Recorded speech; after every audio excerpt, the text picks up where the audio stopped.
Hello, everybody. Thank you so much for joining today's Guide Talk. We're really excited to be continuing our webinar series this month with a look at mobile apps and events. So my name is Casey. Joining me today is Tyler. We do have a few other guidebookers on the call ready to help answer questions. But if you've joined our Guide Talk series before, welcome back. To those of you who are joining us for the very first time, we are so glad that you are here. So basically how this works, if you have any questions at any point during the presentation, please go ahead and post them in the chat and we'll address them at the very end during our Q&A. But let's kick off with a quick round of introductions. So as I mentioned a moment ago, my name is Casey Johnstone. I serve as a growth client success manager on Guidebook's sales team. I was actually first introduced to Guidebook as a client and quickly fell in love with the platform and enjoyed all of the guidebookers I interacted with, so much so that I decided to make a pivot and join the team. So that's a little bit about me. I'll turn it over to Tyler to introduce himself. Thanks, Casey. Hey, everyone. My name is Tyler Yeager. It's great to be here.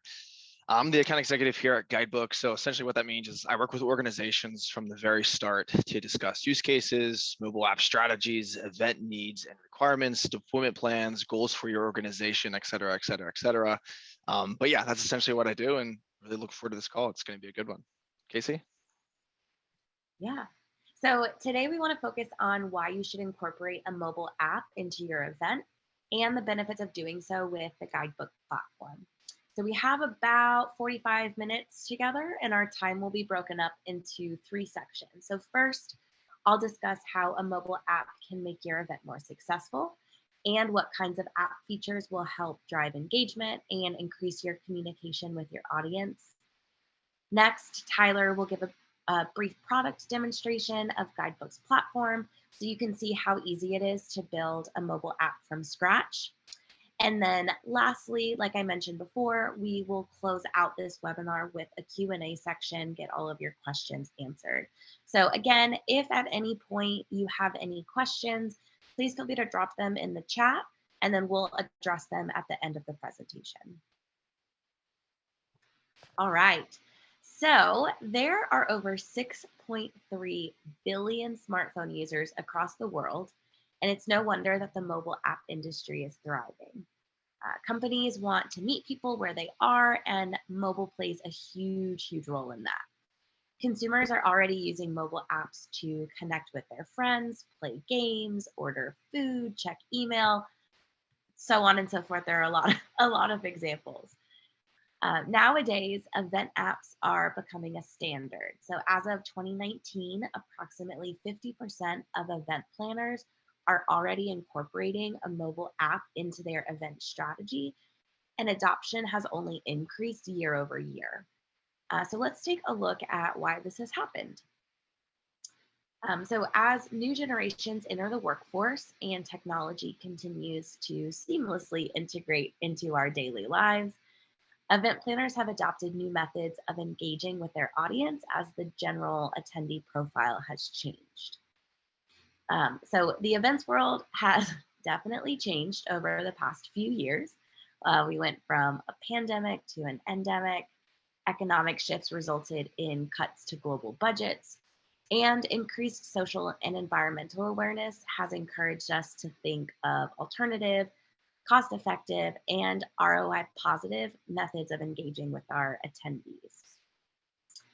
With so many options available to our audience these days, such as online educational resources like webinars or free online classes, event organizers need to make sure that whatever they're planning provides value to their attendees.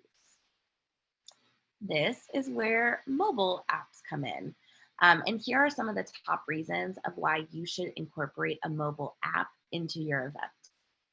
So with a mobile app, you can communicate real-time updates to your attendees, provide networking opportunities, increase exposure for your sponsors and exhibitors, simplify information and enhance the overall event experience, and use real event data to improve either your future events or your current events if it spans across multiple days. Let's take a closer look at this list and talk about some of the features you can use to accomplish these goals. So, first up is communication. So, making sure your attendees have the most up to date information is important. Not only does this ensure that your event runs smoothly from an organizer's perspective, but it also makes the experience better for your attendees when they know they don't have to scramble or search for information.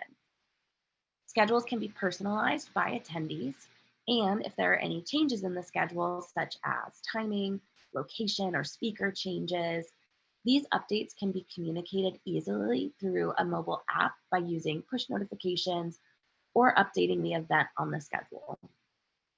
Gone are the days where people have to hunt for scraps of paper that show updates to the schedule or missing notification because you're using paper schedules and can't update everyone at once. So, next up is networking. So, networking opportunities are important to offer your attendees. In a study conducted by the IAEE, PCMA, and the Experience Institute, over 76% of respondents across all generations stated that it was important that events provide them with the opportunity to network and make connections. A mobile app makes this easy. So rather than exchanging business cards, your attendees can actually scan another attendee's name tag or find them directly within the event mobile app, making it easier for them to focus on their conversations rather than adding more paper clutter to their belongings. A mobile app is also a great way for you to expand your revenue stream. You can make money by selling banner ads inside the app to your sponsors and create different sponsorship tiers. With this, sponsors are able to showcase their product and brands to your attendees. And depending on how you differentiate your sponsorship packages, this alone could cover the cost of your entire mobile app or even offset other event costs.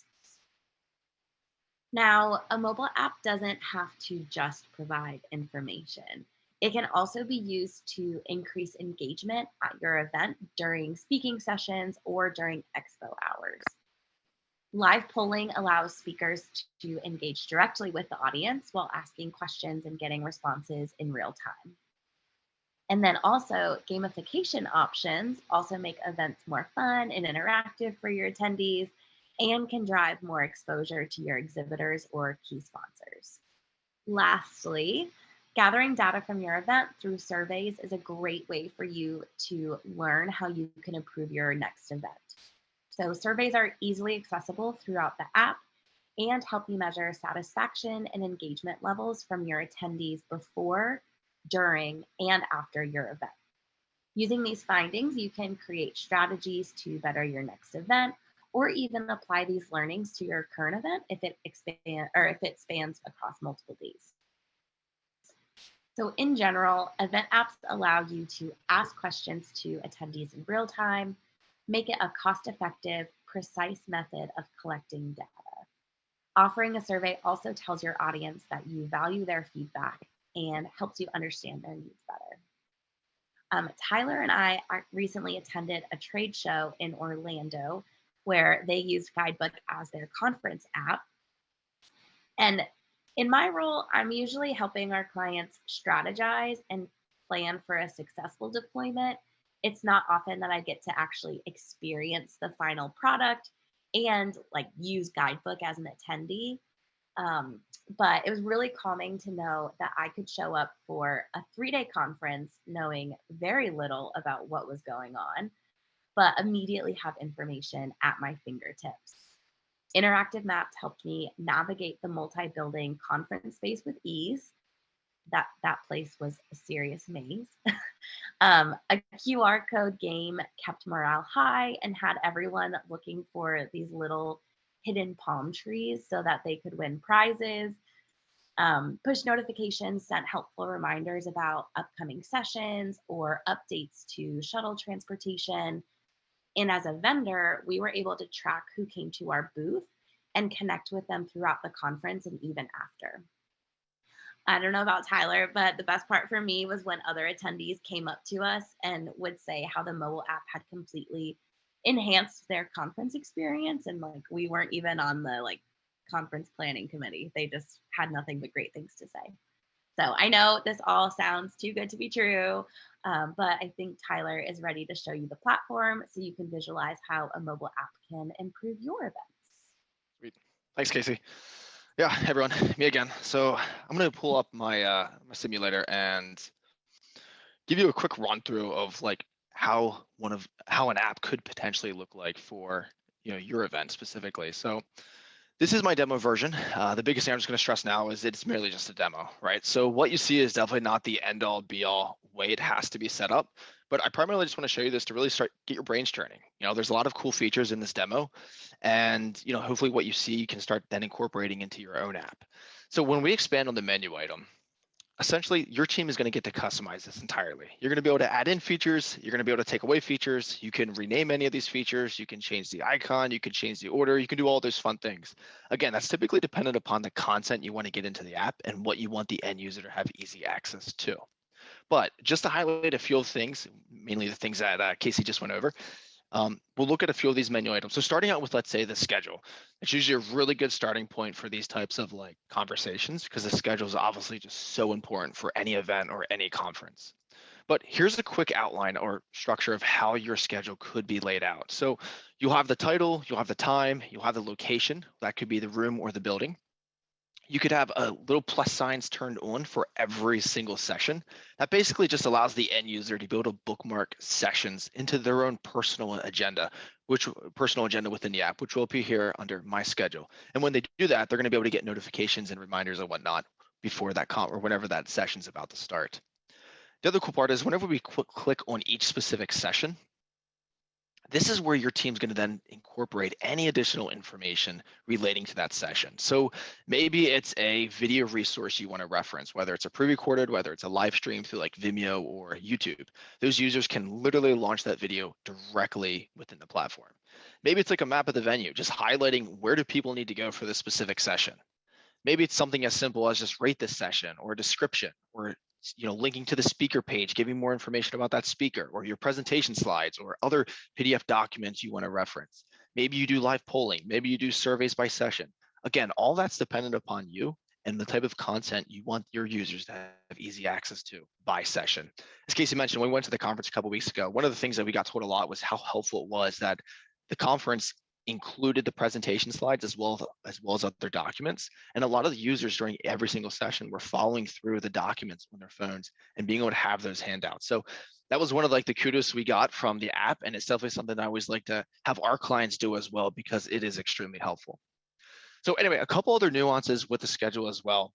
And for some organizations, it really depends upon who you're trying to target and whatnot, but you can actually preset a user's agenda. So basically what that means is if you know that Tyler Yeager is going to be attending these 10 sessions, you can go ahead and preset that. So when I log in and I click on My Schedule, those 10 sessions are automatically listed out for them. I've noticed a lot of times organizations require this, or they like this type of feature whenever they're dealing with like higher end executives, and they really want that just to pretty much tell them where they need to be and when. But it's also a really good feature whenever you need to organize your schedule accordingly and basically hide certain sessions from other users. So again, preset scheduling is an option, and depending on your situation is something you can also take advantage of. One more thing when it comes to the schedule is you can group your sessions into specific what we call tracks or categories. In my example, I have in-person and virtual. You can literally rename that to whatever you want to rename it to. But essentially, it's just helping the end user find the appropriate topics or the appropriate sessions by topic faster. You can even tag these tracks directly to the main menu, which again makes it really nice for the end user to be able to see the appropriate topics, know which sessions are related to that, and then just go to the session. So making it easier for the end user find what they need to find a lot faster. So anyway, that's a schedule. Again, gives you a pretty good idea of like what you could potentially do and how you're going to be able to like mobilize your schedule and agenda for the users. To highlight a couple other things, and really at this point, what you see here is like all optional. It's literally dependent upon the content, right? But to highlight a few things, notifications, you can push out notifications to specific users. user groups. You can preset your notifications beforehand, which is super helpful. You can push out your notifications directly, on the fly. Maybe there's a session that got canceled last minute. Maybe there's an emergency, whatever it might be. You can push them out directly on the fly, and users will get notified directly on their home screen. So that's pretty cool. As Casey mentioned, like we were at the conference a couple weeks ago. For me, downloading the app and having the notifications was extremely helpful, telling us when the shuttles were leaving for some like off venue activities. There was a session that was canceled last minute. They pushed out a notification.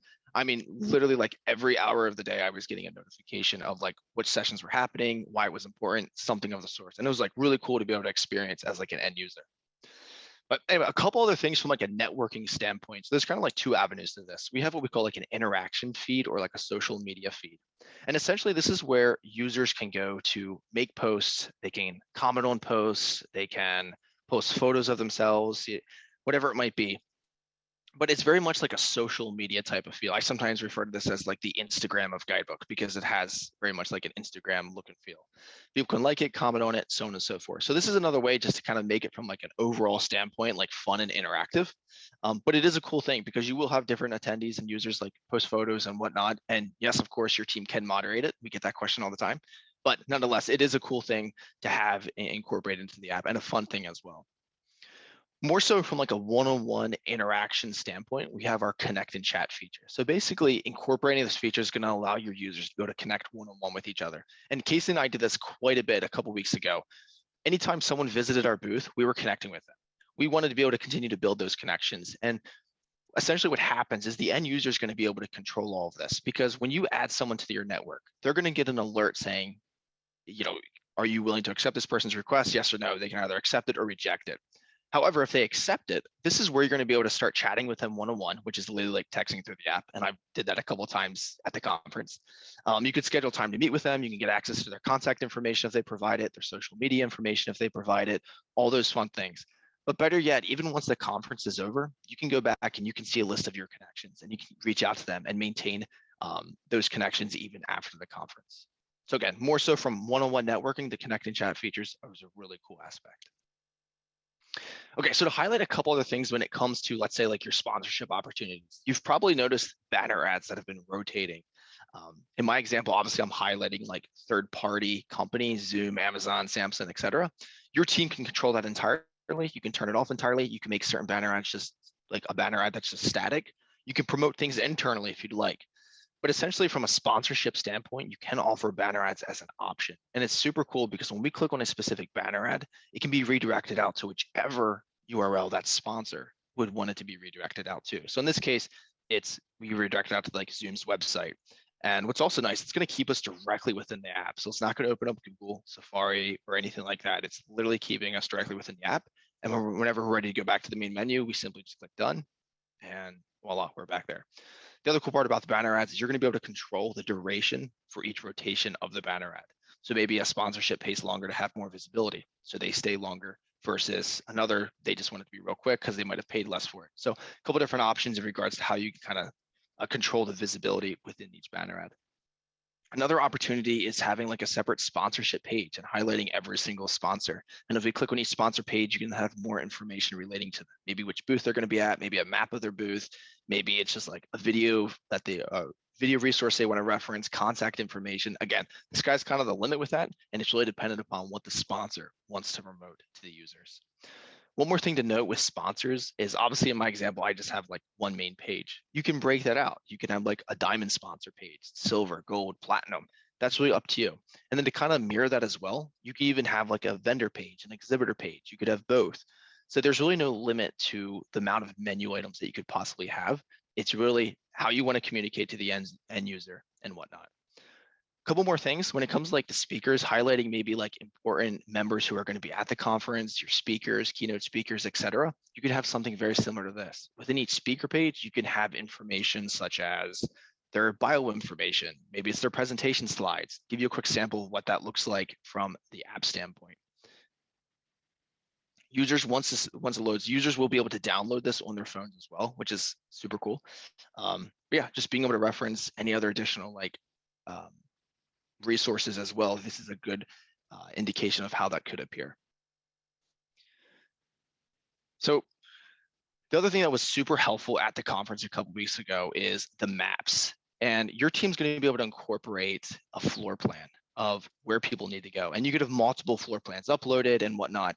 And that was extremely helpful because the conference center that we stayed at a couple weeks ago was definitely, it was big. And there was, I feel like I was always on the map section of the phone because I was just like, all right, where do I need to go for here? Where do I need to go for here? So it is super beneficial. And what's also nice is you're going to be able to make it interactive. So when someone clicks on a specific area, it could tell them what's happening. So maybe they click on a specific room and it tells them what sessions are happening, or they click on a specific building at the conference center and it tells them what's happening there. You can have multiple images uploaded. That's really dependent upon the venue and how that's going to be structured. But it is super helpful. And I was a huge fan of this. And I'm glad the organization incorporated this into their process because, again, I relied on it, especially as soon as I got there. I was a bit confused as to like where I needed to go. So anyway, again, I could probably spend another hour just going through the different things you can have in it and whatnot. But quite frankly, the sky's the limit. You're going to look at what you're currently doing now, whether it's your paper schedules, whether it's, like PDF documents, just simply relying on your website. And the goal is to essentially give all your attendees easy access to the information they need to know. If they have any questions or they just need information on the conference, they know exactly where they need to go, which is right at their fingertips. So anyway, appreciate the time. I'd be happy to chat about this in more detail with anyone and kind of go through ideas and goals, objectives, all those fun things. But we're going to move to our Q&A section now. And Connor, I'll turn it over to you for any questions. Great. Thanks so much for the time. We'll be moving into Q&A section as Ty mentioned. So yeah, thanks very much for that detailed demo. We'll try to get through them all today, but if there's any that we missed, we'll be sure to follow up with you after today's session. All right. So yeah, we'll start off with the first question with Casey here. So got a question from Alice. What integrations does Guidebook have? Any integrations to registration platforms like Cvent or CRMs like Salesforce? Yeah, so Guidebook has integrations that allow you to bring over attendee profiles and user engagement activity from Splash, Eventbrite, Eventtree, and then our newest integration, Cvent, all into Builder. You can also export your metrics post-event to Salesforce, MailChimp, or Marketo. I never know how to pronounce that one. Marketo via our preset integrations. We also have an open API, so if you have a team that is tech savvy that wants to build an integration, we also have that option. All right, Ty, would it be possible to move the PDF and URL links above the session description? They get buried. One more question. Can you repeat that again? Sorry, Connor. Yeah, no worries. So this is a question from Jen. Would it be possible to move the PDF and URL links above the session description? That's a good question. I may have to circle back on that one. Yeah. Well, what I'll do, Connor, is I'll chat with support and then we can circle back with Jen on how that could be possible, if it is. No problem. Casey, do you happen to know what you answered? I think like it's technically no, like there's not a way to choose where it shows up in like when you're opening that specific session. It will automatically show up under the description. But one thing I can say too is like if you're welcome to write into support and maybe suggest what you would like that to look like, because then they will pass that feedback on to our product team. But as of right now, there's not a way to change where it shows up. Thank you. And I'll jump back to you, Ty. Can you tag more than one filter for the schedule? Yeah, absolutely. So we call filters like schedule tracks, and like some large events end up having like quite a few different like categories of sessions to help attendees like easily find just what they're looking for.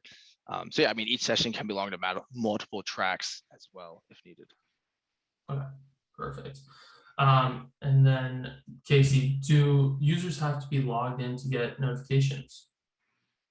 Ooh, that's a great question. So as an admin, you're able to target push notifications to either individual users, groups that you assign, or by specific sessions. So targeted notifications would require a user being logged in to be able to receive them. Otherwise, the app doesn't know who they are. But if a notification is sent to all attendees, it does not require a user to be logged in. All right, great. Now, Ty, is it possible to give access to a restricted session or other private event only to attendees who are entitled to? Yeah, so it is possible to assign sessions to specific people or groups. So basically when they sign in with a Guidebook account, they can see this in their personal agenda. You can link content to these sessions so only these users can then access it. So using schedule tracks, you can hide these sessions from the majority of your attendees. Let's see, I'm going to jump over to this question from Georgina. How can, or so for Casey, how can you make your floor plan interactive?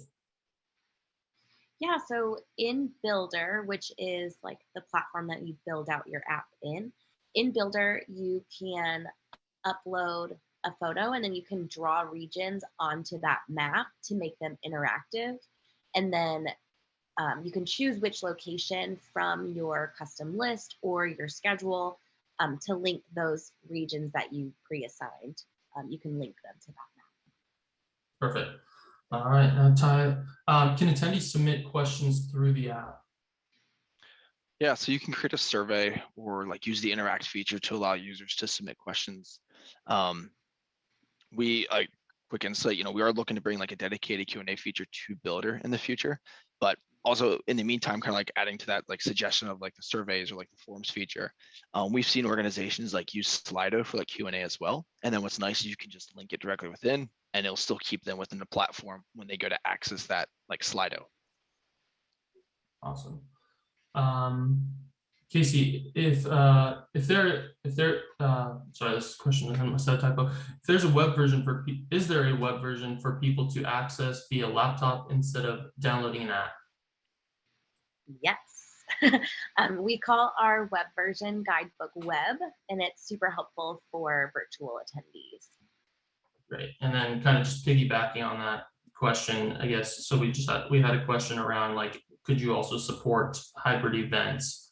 Do you want to kind of just go into, if someone needs to update their event to support a hybrid event, would they be able to do that? Yeah. So as we mentioned earlier, your guidebook guide can be updated in real time, which makes it really easy and quick to make necessary changes to either your event content, whether that's a session change or a complete overhaul of how users will interact with your event if you have to switch to virtual. There are some folks who use both Guidebook Web and also the mobile app, whether it's virtual, hybrid, in person. It's a great way to just meet people where they're at. This question from Jenny. Is this how the app should look for everyone? My speaker and sponsor section looks different. It does not have the picture options. Yeah, good question. So basically when you add content to a custom list item, you have the option of adding a thumbnail or a header image. There's also the ability to make your thumbnails larger, which we call grid view, and then which just helps basically make your guide more visual. So I often explain it to as you can either have the grid view or the list view, which just merely list out your sponsors or your exhibitors.